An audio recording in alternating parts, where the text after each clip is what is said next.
All right, and we are back here on the GSMC Sports Podcast. And for the final part of the show, we are now going to do our post free agency rankings for the AFC East. So let's start off with number four. Number four, I am going to say it's the New York Jets. Now, when you hear me say that, you could go back and clip all the shows that I did on the football podcast when I said that I was taking the Jets to win the AFC East last year. That obviously didn't happen. However, again, I will defend myself. I also kept saying, along with that, I am going into a storm that I could get engulfed by. And oh boy, did I get engulfed by that storm. Now, when I look at this division, I think this division is going to be improved.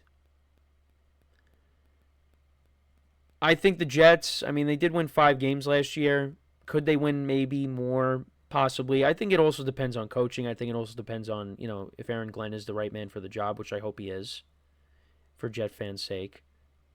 Because, enough is enough. I mean, they've gone through so many head coaches and GMs, like, similar to the other team in New York as well. Like, something's got to change. Now, they're going to have a new quarterback under center, Justin Fields, a 2-year, $40 million deal. And, I do like that move for the Jets.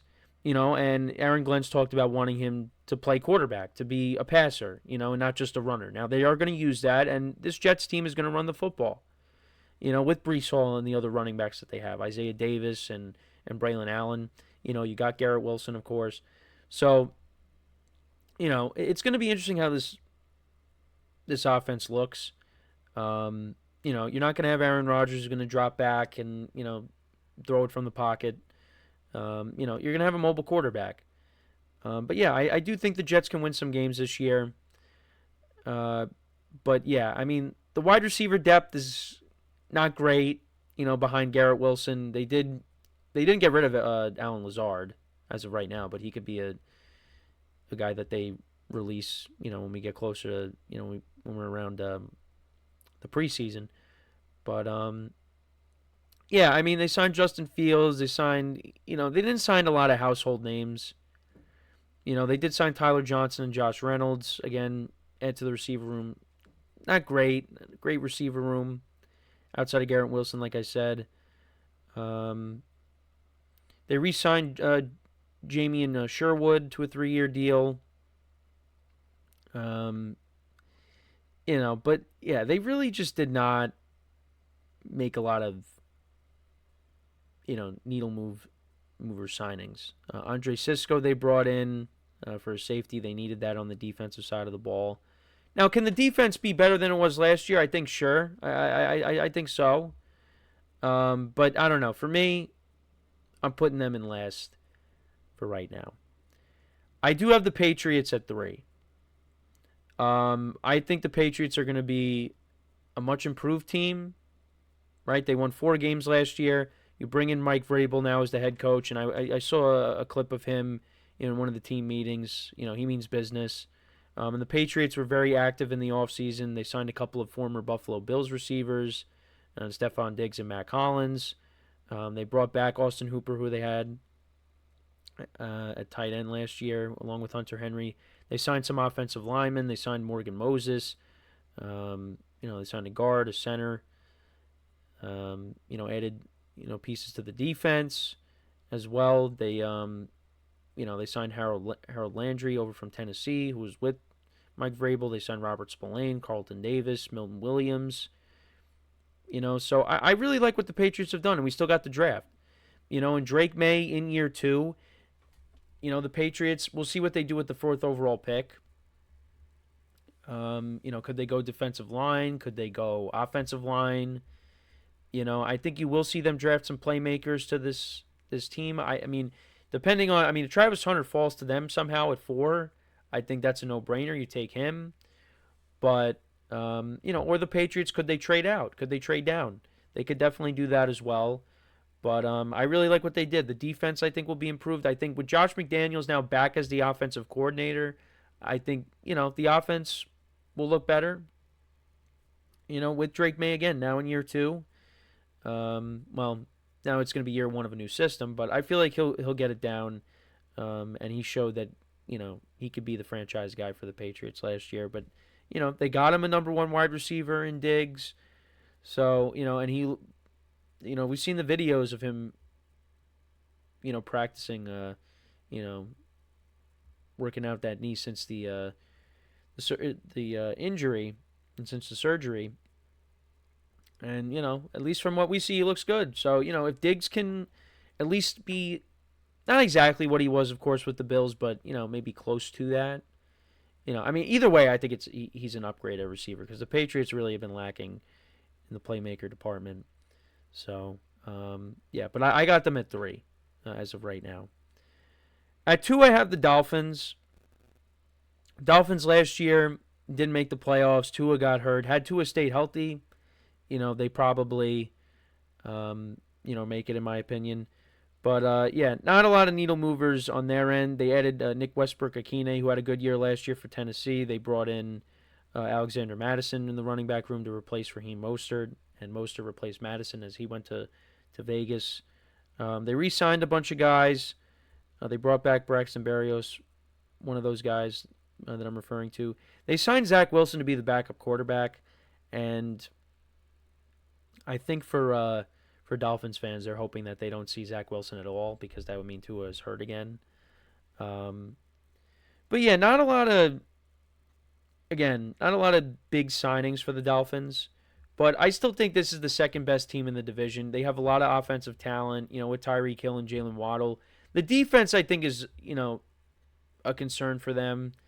But I still think this is the second best team in the division. And this is a big year for Mike McDaniel. So we'll see how it goes. But I got the Dolphins at 2. And then at 1, I got the Buffalo Bills. They won the division last year. Josh Allen won MVP. They extended some guys this offseason. Terrell Benford, Khalil Shakir, Greg Rousseau. They did release Von Miller, but they signed Dane Jackson, a corner. They signed Larry Ogunjobi, Joey Bosa, and Michael Hoyt. So they added to the defensive line, although Hoyt and Ogunjobi are going to be suspended for the beginning of the season. But Joey Bosa, 1-year deal, low risk, high reward signing. The Bills, they need a better pass rush. Could he provide that? We'll see. And, we'll see what happens when they bring, when Michael Hoyt and Ogunjobi come back from their suspensions. They also did sign Joshua Palmer as well to add to that receiver room. I think that the Bills are also hoping that, Keon Coleman takes a big step forward next year. Because they got him, they got Shakir. There's no more Amari Cooper. He's still unsigned. Waiting to see when he ends up getting signed by someone. Could he go back to Dallas? Maybe. Who knows? Bills, I guess, are not bringing him back. But yeah, so I guess the receiving core is pretty much set unless maybe the Bills address it at some point during the draft. Yeah, they had another receiver. But, yeah. So to kind of run through the rankings again, Jets I have 4, Patriots 3, Dolphins 2, and the Bills I have at 1. So let me know what you guys think about those rankings. How would you rank the teams in the AFC East?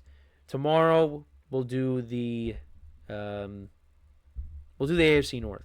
AFC North will be tomorrow, so we'll go through them, and then the rest of the divisions, the remaining 2 after that, and then it's draft week next week. So a lot of draft stuff coming up. So we will make sure to cover all of that. There's some things that we didn't get to today that maybe I'll cover tomorrow in terms of the draft, in terms of some of the prospects, visiting with teams or being at private workouts with teams holding private workouts for those players, because the Giants are holding one with Shedeur Sanders. So, we'll talk about that because, that could be a possibility for the Giants, at 3. It's either going to be Travis Hunter, Abdul Carter, or Shedeur Sanders. The Giants are taking someone at 3. Like, I don't see them trading down. If they trade down, I think they're making a mistake. But yeah. So appreciate you guys tuning in. Make sure to check out all the other shows as well. And if you want to listen to us on the go, wherever you get your podcasts, we're on there as well. Just make sure to look up GSMC, sports podcast, football podcast. We're all on there. Make sure to subscribe, like, and comment on our videos, on our YouTube channels. Greatly appreciate that. And so until next time, I'm Kenneth Grunfelder signing off from the GSMC Sports Podcast brought to you by the GSMC Sports Network. Have a good day, and I will talk to you guys tomorrow. Take care.